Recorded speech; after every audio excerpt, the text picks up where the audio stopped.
school, we were talking a little bit about identity. And when you're in high school, your identity is kind of short-sighted, you know, like like I am the quarterback, you know, I am the star cheerleader. I am I'm the number one guy on the math team or whatever it may be.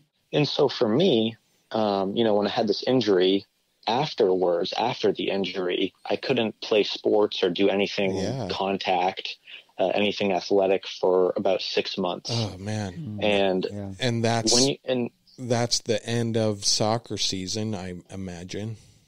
Yeah, exactly. And so, looking back, 6 months seems like such a small amount of time. Well, but it seems huge when you're that age, sophomore in high school. You're like, I'm missing everything. Yeah.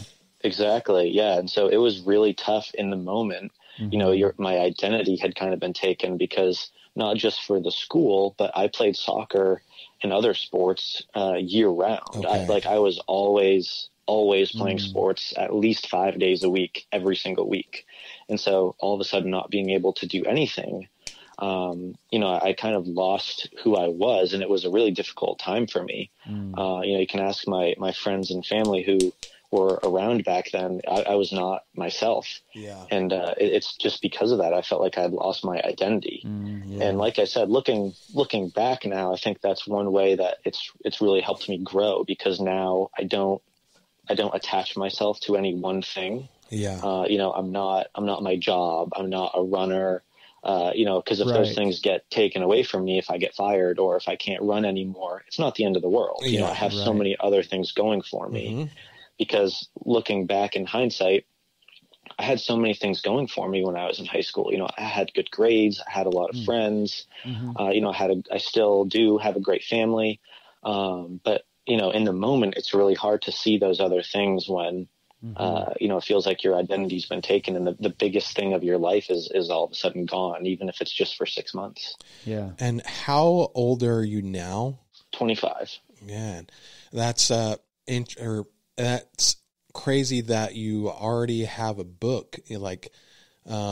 So what Shane says that because he's been thinking about writing a book. And when we talked to Tim, we talked to some other people that have done books and things like that. He's like, hey, maybe I should write a book. I want to write a book, but it's just getting started, Yeah.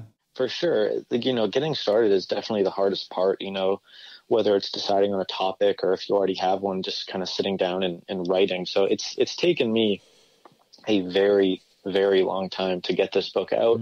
I think to write it's taken me about 3 years. Yeah. It could have taken me a lot shorter. But originally I didn't even really know that I was writing a book. I started my senior year of college. Yeah. And because that's kind of what the book is about, I just was writing down some things that would have made college easier for me. Some resources I had found, some websites I used, how to do things cheaper, little tips and tricks I found along the way. And I was like, man, these would really be useful for someone. Yeah. And then after a couple of months later, after I had this giant list of things that helped me, I was like, I should make this into a little pamphlet or a little thing that I could give to people or whatever, so to new students. Weren't even thinking about turning it into a book back then? Not originally, no. I was just kind of typing up things like, this was a really hard time and, I dealt with it this way, or, my freshman year, one of my roommates punched a hole in the wall and this is kind of how we navigated that scenario. So I wasn't really thinking I'm just going to turn this into a book. I was just typing up stuff that happened to me and ways I dealt with it, in a way that could help other people. Yeah. And then finally I was like, I could just turn this into a book and I could have it available to more people that way, rather than if I just make a tiny PDF and, try to tell people about it on my Instagram.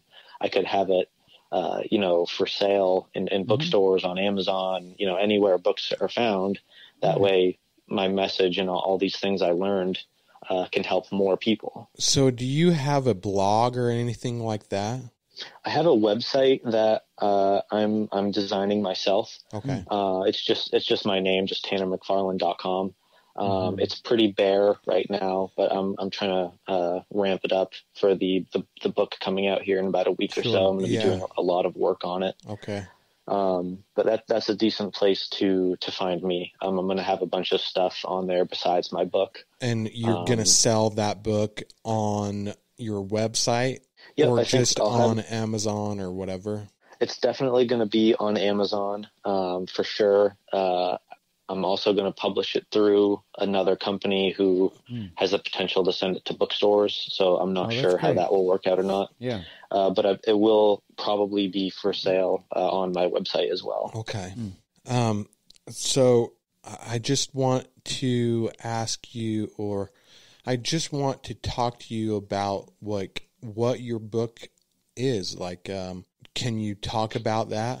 You found ways, right, to make college easier, but like, give us I think what Shane's asking is like a synopsis of the whole thing. Oh, like what is the book about? And, we can kind of maybe get some people excited about it. I mean, I have kids that could be going into college pretty soon, and it might help them. So. Yeah, absolutely. So yeah, it's called College Made Easy. And so the subtitle of it is my personal textbook of how-tos and don't-dos of college. Okay.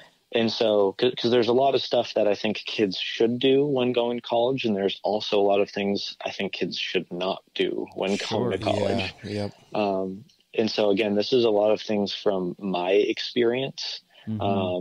Things that I learned going through. So it's going to be different for different people going through, and sorry, but what did you study in college? Yeah. So I went to a school called Wentworth Institute of Technology for my undergrad. It's in Boston. I studied biomedical engineering, and then I did an MBA program at the University of New Hampshire. Directly following that. Cool. And so I am, I don't say this to brag. It's just a matter of fact. I am relatively well versed in the college world after doing a little over 5 years of college. Yeah, I would say so. And being fresh out. So kind of the overarching theme of the book, which is important to me, is for students and just people in general to do what you love. I saw a lot of people going through school, myself included, doing things, majoring in topics that they didn't love. And then you end up in a job that you don't love. Right. And I think life's too short to do that. And I agree. That's one of the reasons why after the engineering degree, I did an MBA, because I wasn't in love with engineering. I completed the degree, and I did it. I had some good times. I met some awesome people, and I wouldn't trade the experience for anything. Yeah. But I knew I had to do something a little bit different than that. That's not what I wanted my career to be in. Okay. And so I kind of thought, what's next? What else could I do? And that was the reason why I went and did the business program, because that was way more fun. I enjoyed it a lot more. I learned a lot of things that were very interesting to me. I want to just ask you really quick, what did your parents do for a living? So my dad worked at UPS. He was a manager for probably almost 30 years. Wow. He's retired now and working in a small hobby shop here in Maine. And my mom actually works at the University of New Hampshire in the telecommunications department, which is kind of cool.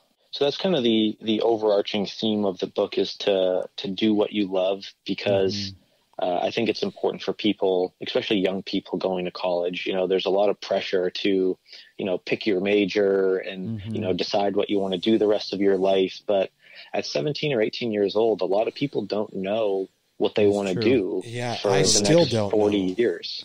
Exactly. Yeah, me neither. Still doesn't. Yeah, exactly. And so I think that's kind of a really big piece of it, is to let students know that it's okay to not know, and it's okay to experiment with different things. Sure. But beyond that, I kind of just go through kind of the college process, between applying for school, what to do to get ready for school, like packing up, the forms you need to fill out. I have a big chapter on financial aid, because that's one thing a lot of people don't understand fully. I think, including myself, there's still things I'm learning about it, even after doing all that school. And like a lot of students, this was something that was really important to me, the financial aid piece. Money was a big determinant in where I went to school. Some schools were more expensive than others. I got more aid at different schools. And so money played a big part, and that can be really frustrating for students. And so in the book, I have directions for any student or parent with a student who reads it. I have directions to go to a portion of my website that's only going to be mentioned in the book. And there's going to be a spot for students to apply for a scholarship that I started. Oh, man. That's cool. That's awesome. Really cool. Yeah, I think I don't want people to be limited in their school choice by money. And so I think that's just exactly. A lot of people are, man. A lot of people are. And so that's just it's not a massive scholarship. It's not, hundreds of thousands of dollars, but it's my little way of being able to help someone out. Dude, that's awesome. Yeah. I wish there was something like that. When I went to college, I worked 3 jobs. I was already starting my family. I had 3 kids by the time I graduated, and I was started very young and with my family, but, yeah, dude, I knew exactly what I wanted to do, though, but there was no money. So I worked a ton, plus I got, financial aid, and ended up with, a lot of debt, but at least I knew exactly what I wanted to do. Yeah. But the process was overwhelming at sometimes. I'm like, okay, well, I can only get this much financial aid, so that means I have to work another job. I'll pick up a shift here. I'll do this. And there were times, you guys, I didn't even see my wife. My wife was talking about this the other day with somebody else. They're like, oh yeah, there was time when John was in college where we wouldn't even see him for like 4 days. I would get home at midnight hard, and I'd be gone by 6 in the morning. And I just that's crazy. Yeah, it was tough. It was a hard time. But because I was so driven, because I knew exactly what I wanted to do, I wanted to go into the fitness industry. I wanted to be do what I'm doing now, a trainer, and like that it was so driven that I was willing to do whatever it took. Yeah. Exactly. But something like this, book that makes it easier for me to like. It's got to be a useful tool. Yeah, I could see this being a really good for a lot of college kids. Yeah, there's just so much that students today don't understand, and you knew exactly what you wanted to do, which is fantastic. And I'm super thankful that you knew what you wanted to do, but. I honestly think that you're probably in the minority where so many other people don't know. Yep. And so, that's awesome that you knew. But for the kids that didn't know that's a or big that step. Get into it. Yeah, exactly. And, for kids who get into it and maybe think they want to know or think that they know what they want to do. But then a year into it or 2 years into it, they're like, man, this is not for me. I can't do this. Then they change majors and they that. Dude, they waste so much money. Yeah. They waste so much time. Yep. Yeah. But they have options, which I think is what people get stuck on. Even if you take 2 years and you're doing something you don't want to do, you still have options, and there's still ways you can get into doing something that you do love to do. Oh yeah. At least you get your generals done and all that kind of stuff, and then you can kind of go into more applied stuff. Right, exactly. Yeah, and I talk a lot about differences from hise school, because a lot of these kids will be fresh out of high school. I talk about college life, like what's it like living at college on your own, because a lot of times it's the first time students are going to be by themselves. It was for me. That's a good time to get in trouble, Oh geez. Exactly. Yeah. I talk a lot about that, and then I kind of talk about what happens freshman, sophomore, junior, and senior year, things you need to do, things you need to be on the lookout for. And then senior year, at the end, I talk about how graduation works, how applying to grad school works, if that's what you want to do, and then finding a job. I have a resume and a cover letter guide in there, how to fill them out. So that's great, useful. Man. I'm going to have down downloadable links in the book, so you'll be able to go directly to my website and download a file that you can just fill in with your information. Because that was, something